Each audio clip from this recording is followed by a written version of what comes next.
here's this one. Y is greater than 3/4 x plus 1, and then x is less than 3. You guys try this one out. Try this one out, then we'll go over it. All right, so black and white on this one. X is less than 3. I'll start with that one just because it's the easier of the two.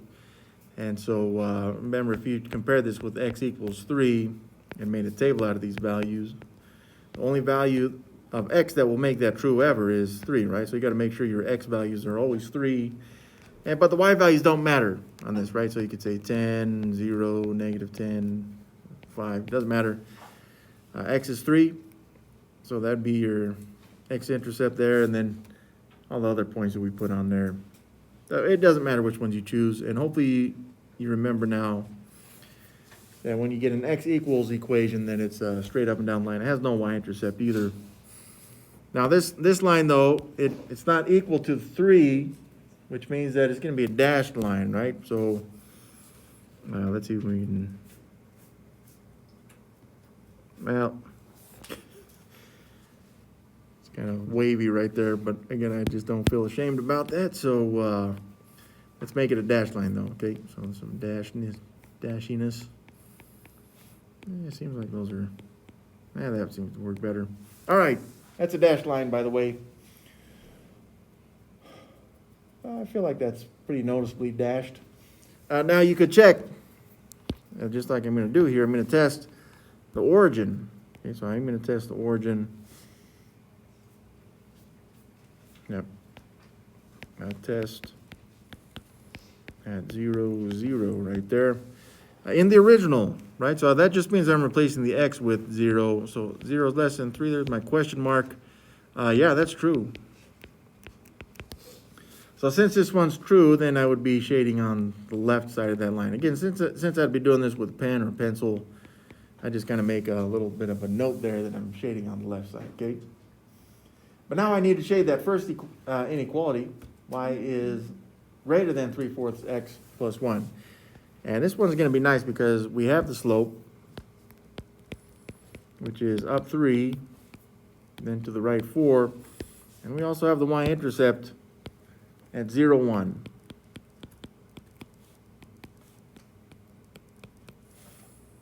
Okay, so let's get that y-intercept on there. 0, 1 right there. And then I'd go up 3 to the right 4. There it is. And up 3 to the right 4. I think I got that. And then I'd say, well, left 4, down 3. It's the same stair step backwards, right? Oh. That was a little way off. There we go. All right, this one also is dashed because it's not equal to the y. And so let's get some, I'll just make it a dotted line this time. I think I'll do that faster. There we go. And some arrows on the end to show it continues forever. All right, but I can test 0, 0 once again. So let's do that. And y, but we do want the inequality portion of this. Y is greater than 3/4 x plus 1. So yeah, let's replace the x value and the y value with zeros here.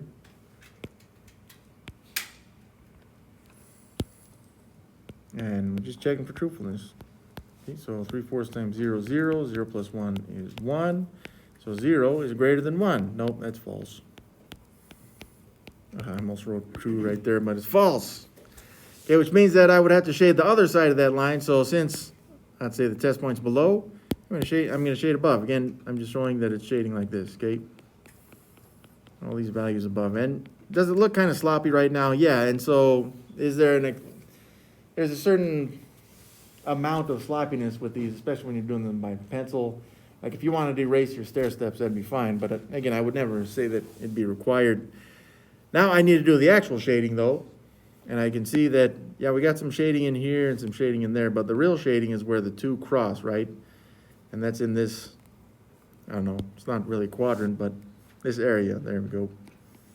So however you want to do that, just with some lines like this, maybe some cross hatching like that, you know, whatever. If you want to just do that, that's fine. Again, I'm not looking to be super picky on this. I just need to see that, I need to see the lines like we can see here, and then the shading, at least in this area. If I see these marks like these, like these two, that wouldn't bother me at all if I was grading an exam. Because that just shows that you're just waiting to do the actual shading, which is right here. Some students, they'll use, they'll actually start smearing it in there to make it look real pretty. Whatever, doesn't matter. When you do the homework on these, it'll give you the option to pick a dashed or a solid line first. So you'd say, I want a dashed line. Then you just choose any of the 2 points that are on the line, right? Like for x is less than 3. I probably would have chose 3, 0, and then maybe, 3, 5, 3, 10. Doesn't matter which one. It will create that dashed line. And then it'll say, you have to choose a point on either side of the line. It doesn't matter which one, but you choose a point on either side of the line that for the shading, right? So for this one, where the 0, 0 made it true, I'd probably click you don't have to click anywhere specific, just anywhere in this area for that line. And then then it will put that on the screen for you. And then you have to repick, okay, I want a dashed line with shading, right? So you'd say, I want a dashed line here. You pick any of the 2 points, any two. It'll create the dashed line, and then you got to choose a point for shading. You could even choose something in here at this point, just anywhere above that line, and it would shade the rest. But it would show a different color for this area that, well, it's kind of sloppy right now, but it would show a different color right there.